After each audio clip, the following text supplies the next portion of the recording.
الله أكبر الله أكبر الله أكبر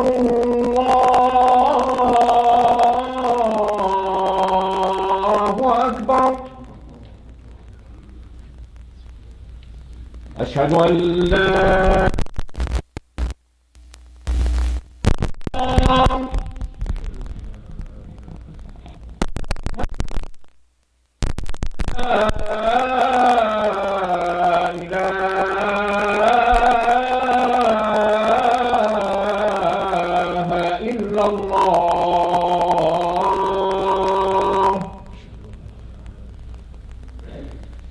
أشهد أن محمدا رسول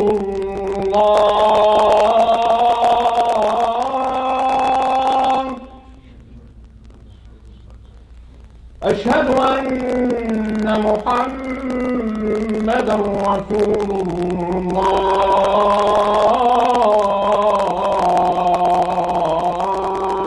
الله حي على الصلاة حي على الصلاة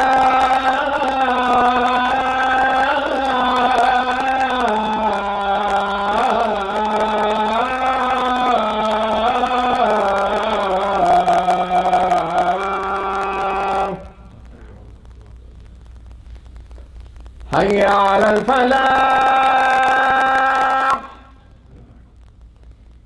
حي على الفلاح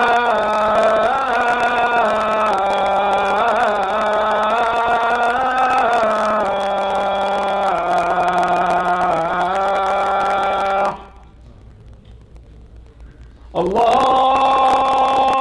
أكبر الله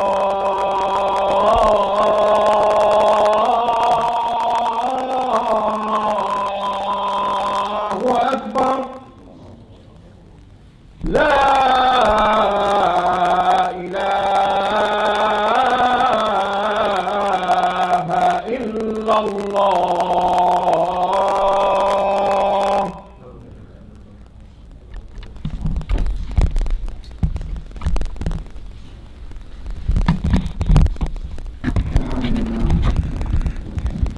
الحمد لله العليم الخبير المتقن نظام العالمي بلا معين ونصير فسبحان الله الذي حكمته بالغه وعلمه عزيز ونعمه واصله الى كل صغير وكبير ونشهد ان لا اله الا الله وحده لا شريك له في نقي ولا تدبير ونشهد ان سيدنا مولانا محمدا عبد الرسول الذي هدانا بكتاب منير ودعانا الى الله بالإنذار والتبشير صلى الله عليه وعلى اله وصحبه ما دامت الكواكب تسير.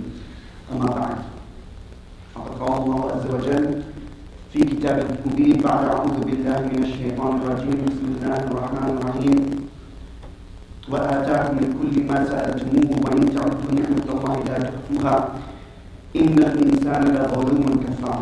صدق الله العظيم. Respected brothers, sisters, elders, esteemed listeners at home, two of the divine attributes or names of Allah subhanahu wa ta'ala are Rahman and Ar-Rahim, which people translate in a variety of ways, several different ways.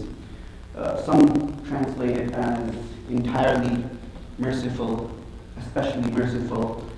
Others have translated it the very merciful, the all-merciful. All of these translations, regardless of how these attributes are translated into the English language, it revolves around the concept of rahmah, of mercy. So the divine mercy of Allah Azza wa Jalla, this is something absolutely amazing. It's not like human mercy. Human mercy, the mercy that we have, the compassion that we have, it's finite, it's limited. The mercy of Allah Azza wa Jalla, this is infinite and it is limitless. Allah's mercy, it encompasses every single thing in this entire cosmos. Allah subhanahu wa ta'ala mentions in Surah A'raf that my mercy encompasses everything. وَرَحْمَتِي وَسِعَتْ كُلَّ شَيْءٍ. That my mercy encompasses everything. Through this infinite divine mercy, Allah Azza wa Jal constantly is showering us with unique blessings. Allah showers us with different types of favors throughout our lives. Every single morning in our lives, from the time when we wake up, every single day, from the time that we wake up in the morning until the time we go to bed, and even while we're sleeping, we're enjoying some sort of blessings from Allah subhanahu wa ta'ala. And Allah subhanahu wa ta'ala speaks about this in the Quran, that the amount of blessings that we have in our lives, they're innumerable. They're countless. It's impossible to count them. They can't be counted, they can't be quantified, let alone even be imagined. So Allah subhanahu wa ta'ala says, وَآتَاكُمْ مِنْ كُلِّ مَا سَأَلْتُمُوهُ, and that Allah subhanahu wa ta'ala gave you from all that you asked of Him. If you try to count the blessings of Allah, you would be unable. It would be impossible for you to count the blessings of Allah subhanahu wa ta'ala. And then Allah subhanahu wa ta'ala says, إِنَّ الْإِنسَانَ لَظَلُومٌ كَفَّارٌ, that mankind is generally most unjust and ungrateful. Let me just take something simple like the human body as an example. Our eyes and ability to see. Our ears, they have the ability to hear. Our hands, they have that ability to touch. The tongue has that ability to taste. These are just some of the favors of Allah subhanahu wa ta'ala. Every single limb, bone, muscle, vein, all the cells that are in our bodies, they're all countless blessings from Allah Azza wa Jalla. Out of all of these amazing, unimaginable blessings that we are constantly enjoying, and we don't even pay attention to them, the single greatest blessing that any of us has been given is that of Imam. This is the single greatest blessing that Allah subhanahu wa ta'ala has put in our hearts. Iman, faith. It is invaluable, it is priceless. Iman is invaluable and it is priceless. It is the most precious thing you and I possess. A lot of us may not recognize or realize the real value of this gift of Iman because we take it for granted. Vast majority of us, we were born into Muslim families. And this is why we take it for granted. We take our Iman, we take our faith for granted because we never really had to struggle for it. You and I never really struggled for Iman. We never struggled for our faith. We never put in time, energy, money, sacrifice that's required to value that Iman. That's required to value that faith. We're born with it. We're born with Iman. This is how we were born. We were raised with our mother and father. They were Muslims, so we too are Muslims. Ask those who have had to struggle with their faith. They weren't born Muslims. They had to sacrifice so much. Those who had to search for the truth of Islam, ask them the difficulties that they went through, the difficulties that they faced, the difficulties that they encountered when it came to them becoming Muslim. Ask them the struggles that they had to undergo on a daily basis, especially with their families, in society perhaps. So their perception, understanding and appreciation for Iman is very different from those who were simply born as Muslims. And this is one of the reasons why the Sahaba, they valued their Iman more than anything. This was to them the utmost value because they struggled for it. They sacrificed for it. They sacrificed for it. Alhamdulillah, we are born. We were born as Muslims. So in order for us to appreciate anything, to recognize its value, we have to understand what it truly is. What is Iman? This is the grand question. What is Iman? What exactly is Iman? Iman isn't, a single concept. Iman is not a single concept. It's multifaceted. Iman and faith, this is multifaceted. It has several aspects to it. Iman has several aspects to it. The first and most important is this firm belief in our hearts in the existence and oneness of Allah Azza wa Jalla, and that Muhammad sallallahu alaihi wasallam is his final and last messenger. What is meant by belief in our hearts is knowing and recognizing this as the truth and accepting it. This is what it means by Iman. We then express this belief how? How do we express this belief in our hearts? We express it with our tongues by declaring and testifying, La ilaha illallah Muhammadur Rasulullah. Ashhadu an la ilaha illallah wa ashhadu anna Muhammadar Rasulullah. This is how we acknowledge the oneness of Allah subhanahu wa ta'ala. This faith then expresses itself through our speech, our behavior. Meaning our speech and behavior, the way we carry ourselves, the way we interact with each other, should be reflective of this faith, of this iman. So it should penetrate into the deepest recesses of our heart. Everything we do should be an expression of our iman. Whatever actions, whatever we say, whatever we do, it should be an expression of our iman. It is supposed to play a role in every single aspect of our lives. In the Quran, Allah's iman is compared to a tree, specifically the date palm. Allah subhanahu wa ta'ala says, أَلَمْ تَرَ كَيْفَ ضَرَبَ اللَّهُ مَثَلًا كَلِمَةً طَيِّبَةً كَشَجَرَةٍ طَيِّبَةٍ أَصْلُهَا ثَابِتٌ وَفَرْعُهَا فِي السَّمَاءِ. Allah subhanahu wa ta'ala mentions, تُؤْتِي أُكُلَهَا كُلَّ حِينٍ بِإِذْنِ رَبِّهَا وَيَضْرِبُ اللَّهُ الْأَمْثَالَ لِلنَّاسِ لَعَلَّهُمْ يَتَذَكَّرُونَ. What is Allah subhanahu wa ta'ala saying in this verse?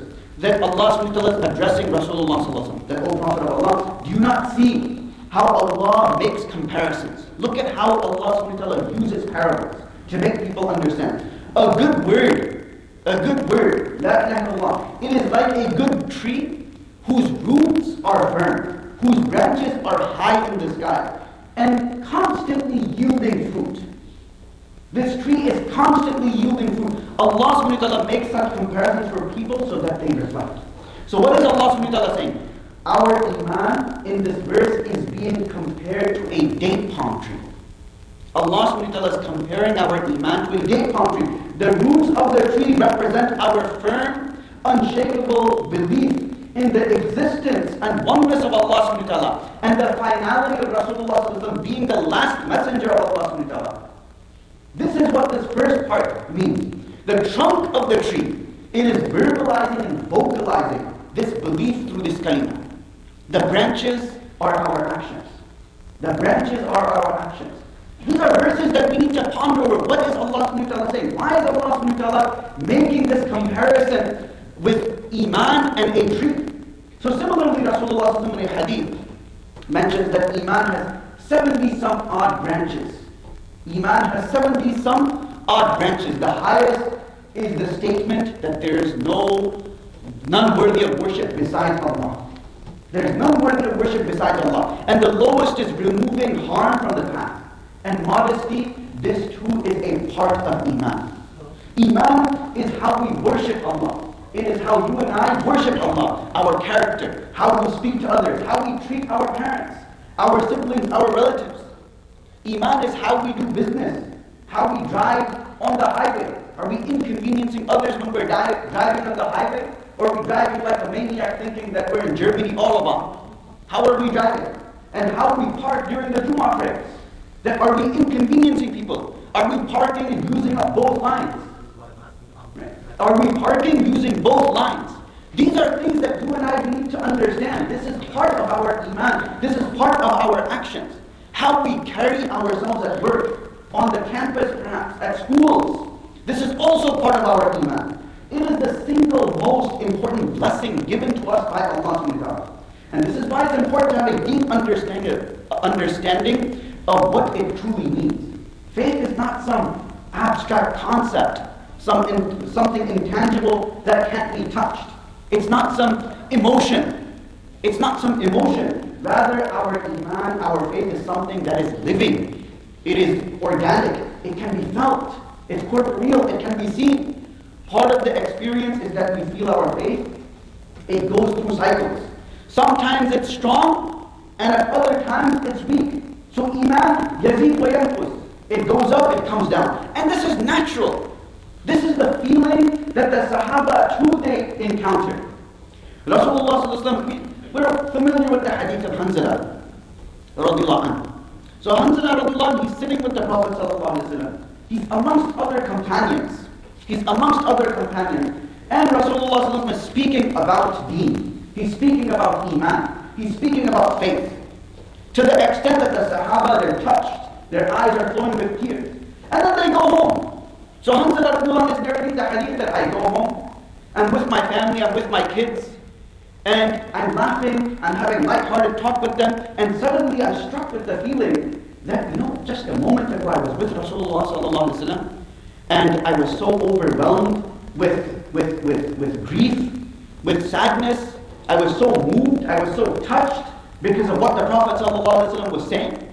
So then he started to think, قَدْ نَافَقَ Hanzala, that perhaps I've become munafiq.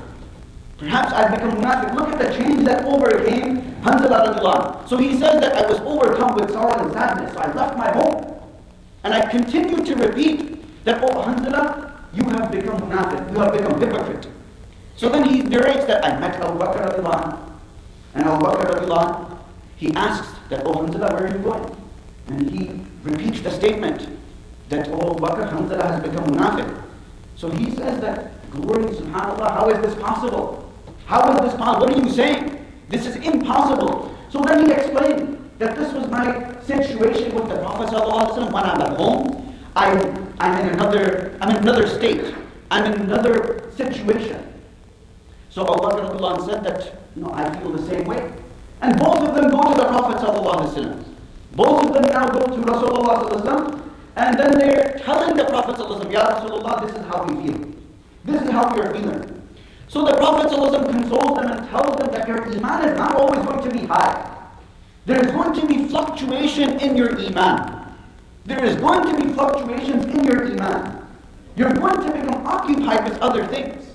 You're going to become occupied with other things. When you go home, you will become occupied. Your situation will change. When you are in the masjid, your situation will be different. So Rasulullah consoled them both and told them that by Him who controls my life, if you keep that state that you have when you are with me, the angels would greet you when you walk.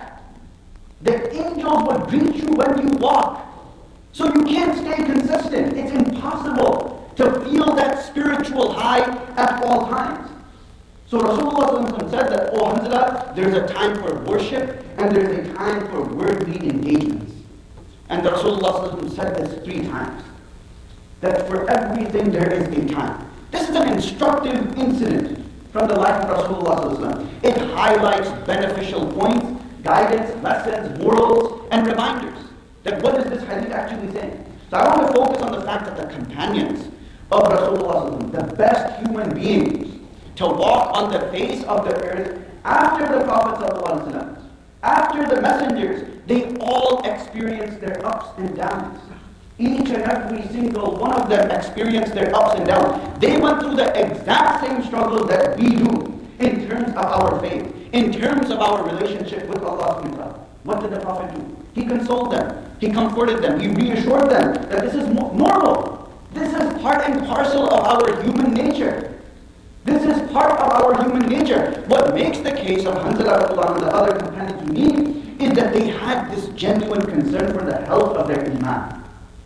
They had genuine concern when it came to the health and the well-being of their iman and faith. They were concerned about their relationship with Allah subhanahu wa ta'ala.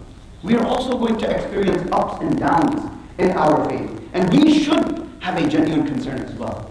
You and I should have a genuine concern as well. We should feel a sense of uneasiness, discomfort, when we notice that our iman is going through a dip. And that's when we need to work and bring that iman back up. This is what we need to work to bring that iman back up. So how do we nurture our deen? How do we nurture our iman? Our faith needs nourishment as well. Our iman needs nourishment as well. The nourishment of our faith is beneficial knowledge, acts of worship, contemplation, reflection. That's why the Prophet ﷺ would tell his companions constantly, Jaddidu imanakum. Jaddidu iman. Renew your iman. Renew your iman. So they asked, bewildered, how do we renew our iman?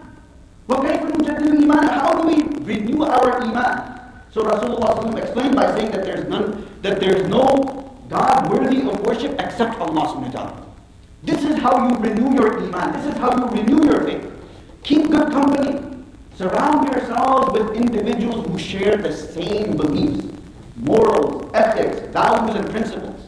Maintain the 5 daily salawats. No matter what happens, make sure that we are regular. We should be regular with our 5 times daily prayers. Regularly, and we should do it without moaning and groaning. And we should be consistent. The prayers have a profound spiritual effect. This is one of the reasons why 5 times prayers has been prescribed throughout the entire day? Because we tend to forget our relationship with Allah subhanahu wa ta'ala. Seek beneficial knowledge. This is another way to nourish our faith. There are several verses in the Quran and Hadith that ascribe the virtues, blessings, rewards associated with seeking knowledge. These verses and narrations, they're designed for what? To create this sense of zeal, motivation, enthusiasm for spending time, energy, and effort when it comes to pursuit of knowledge. Find a local class. Doesn't necessarily have to be in this masjid. It could be anywhere. Find a local class, study circle, attend it on a regular basis. So spend some time weekly learning about Allah Azza wa Jalla. The best way to nurture a deep love for Allah is by learning about Him through His divine names and attributes. Read Quran daily. This is considered the best dhikr. It's a personal guidebook for you and me, a roadmap towards faith, practice, morality, ethics, God consciousness, obedience, worship, paradise, and essentially the divine. This is what the Quran is all about. This is the message of the Quran. So one should take time to read, reflect, ponder over the meanings of the verses, and not only ponder, but internalize the message of Allah subhanahu wa ta'ala. These are letters from Allah subhanahu wa ta'ala to you and me. Allah subhanahu wa ta'ala Himself mentions in the Quran, وَلَقَدْ يَسَّرْنَا الْقُرْآنَ لِلذِّكْرِ فَهَلْ مِن مُدَّكِرٍ, that we have made it easy to learn lessons from the Quran. Will anyone take heed? Who's out there? Who's going to take heed from the lessons that Allah subhanahu wa ta'ala has placed in the Quran? Regulate what we consume with our eyes and ears. This is another way to maintain our faith. The eyes and ears are inroads to the heart. The eyes and ears, they're inroads to the heart. They can have a profound impact upon its spiritual health. We have to maintain our eyes and what we're looking at. We should be careful and cautious what we consume, that what we let into our eyes and our ears. Our consumption of TV, movies, music, it should be controlled. It should be controlled. Our internet usage and the amount of time we spend online, that too should be regulated. We should be aware and cognizant of this. This can be accomplished how? By sitting down, listing what boundaries you'd like to keep for a healthy spiritual state. And in this way, our iman will continuously grow. Considering what is haram and halal generally in a Muslim's life, this is the best starting point. This is the best starting point to maintain our iman. May Allah subhanahu wa ta'ala make iman beloved to us, adorn our hearts with it, make disbelief, transgression, and disobedience disliked to us, and make us amongst the guided. أقول قولي هذا واستغفر الله لي ولكم فاستغفروه.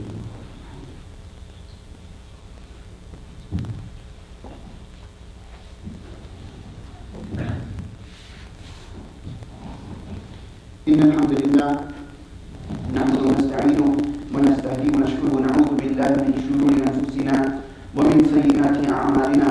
من يهد الله فلا مضل له ومن يضلل فلا هادي له. والصلاة والسلام على سيدنا محمد بن عبد الله وعلى آله وصحبه والاه. أما بعد، عباد الله، فإني أوصيكم ونفسي بتقوى الله العظيم القائل في محكم كتابه: يا أيها الذين آمنوا قوا أنفسكم وأهليكم نارا وقودها الناس والحجارة عليها ملائكة غلاظ شداد لا يعصون الله ما أمرهم ويفعلون ما يؤمرون واعلموا أن الله أمركم بأمر عظيم أمركم بالصلاة والسلام على النبي الكريم فقال: إن الله ملائكته يصلون على النبي يا أيها الذين آمنوا صلوا عليه وسلموا تسليما. اللهم صل على سيدنا محمد وعلى آل سيدنا محمد كما صليت على إبراهيم وعلى آل إبراهيم إنك حميد مجيد. يقول الله تعالى: يا أيها الناس اتقوا ربكم إن زلزلة الساعة شيء عظيم يوم ترونها تذهل كل مرضعة عما أرضعت وتضع كل ذات حمل حملها وترى الناس سكارى وما هم بسكارى ولكن عذاب الله شديد. اللهم إنا دعوناك فاستجب لنا دعانا فاغفر اللهم لنا ذنوبنا وإسرافنا في أمرنا. اللهم اغفر للمؤمنين والمؤمنات الأحياء والأموات. ربنا آتنا في الدنيا حسنة وفي الآخرة حسنة وقنا عذاب النار. اللهم اجعلنا هداة مهتدين غير ضالين ولا مضلين. اللهم استر عوراتنا وآمن روعاتنا واكفنا ما همنا وقنا شر ما نتخوف. اللهم اجعل اجتماعنا هذا اجتماعا مرحوما وتفرقنا من بعد تفرقا معصوما ولا تجعل فينا ولا معنا شقيا ولا محروما. اللهم تقبل منا صلاتنا وقيامنا وركوعنا وسجودنا وتقبل منا صالح أعمالنا واجعلنا من المقبولين في الدنيا والآخرة. ربنا هب لنا من أزواجنا وذرياتنا قرة أعين واجعلنا للمتقين إماما.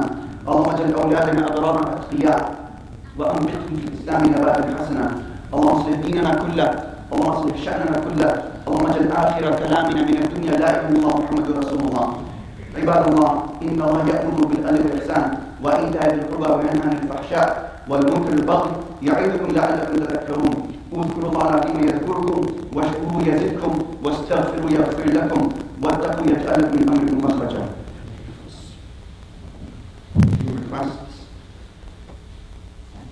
Everyone is requested to make dua for Bilal Ishfaq's safe return. May Allah subhanahu wa ta'ala return him to his family with afiyah and ease.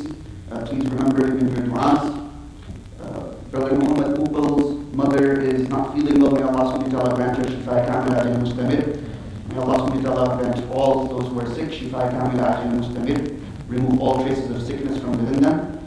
And those who have passed, may Allah subhanahu wa ta'ala forgive them, illuminate their graves, grant them Jannah al-Firdaus. Aqim as-salat.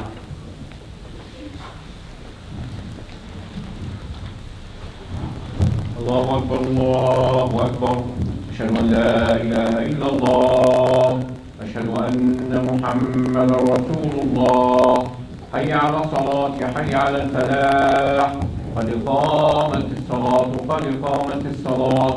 الله أكبر الله أكبر. لا إله إلا الله.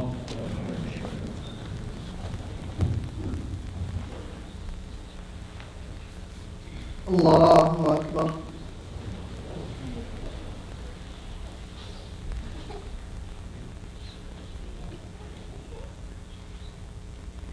الحمد لله رب العالمين الرحمن الرحيم مالك يوم الدين إياك نعبد وإياك نستعين اهدنا الصراط المستقيم صراط الذين أنعمت عليهم غير المغضوب عليهم ولا الضالين.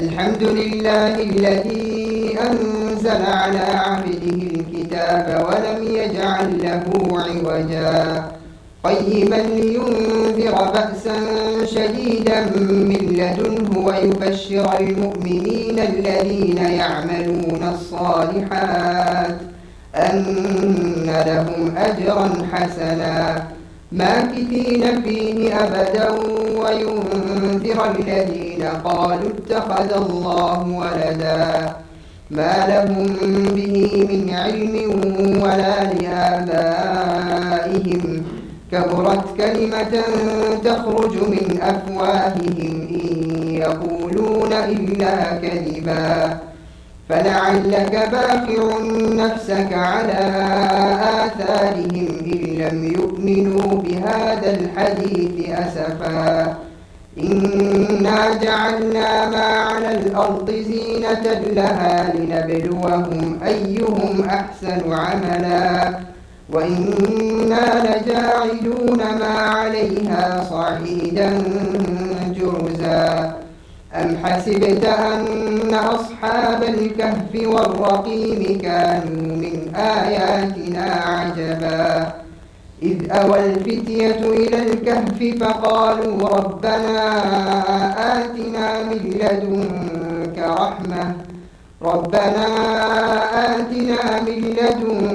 رحمة وهيئ لنا من أمرنا رشدا. الله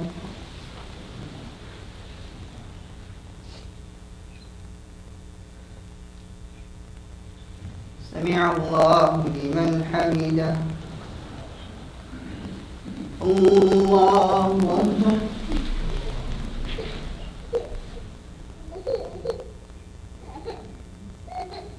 الله أكبر.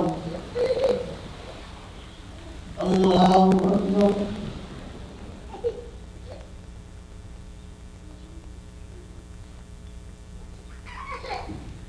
الله أكبر. الحمد لله رب العالمين الرحمن الرحيم مالك يوم الدين إياك نعبد وإياك نستعين اهدنا الصراط المستقيم صراط الذين أنعمت عليهم غير المغضوب عليهم ولا الضالين.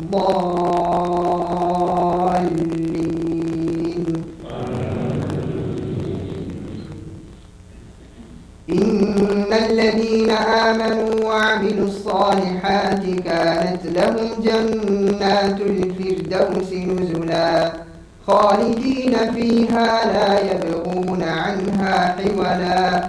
قل لو كان البحر مدادا لكلمات ربي لنفد البحر قبل أن تنفد كلمات ربي ولو جئنا بمثله مددا. قل إنما أنا بشر مثلكم يوحى إلي أنما إلهكم إله واحد فمن كان يرجو لقاء ربه فليعمل عملا صالحا ولا يشرك بعبادة ربه أحدا. الله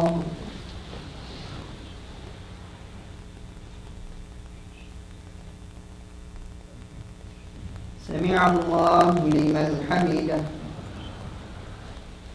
الله أكبر.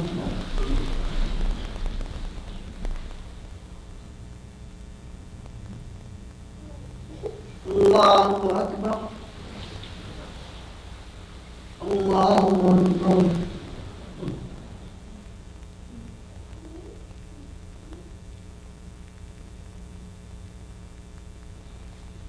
الله أكبر.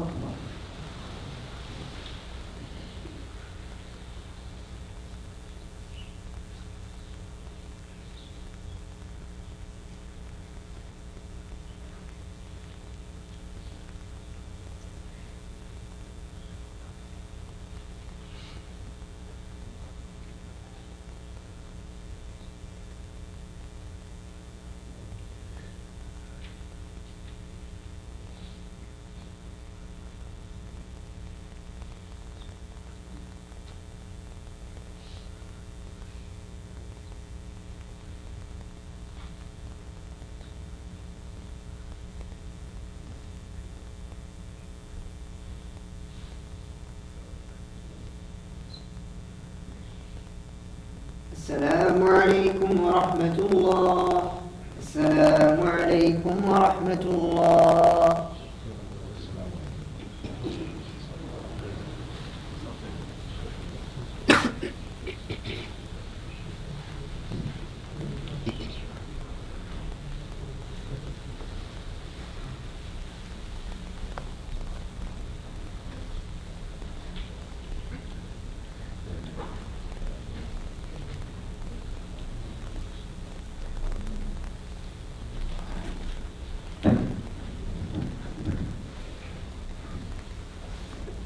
Assalamu alaikum, just a few announcements.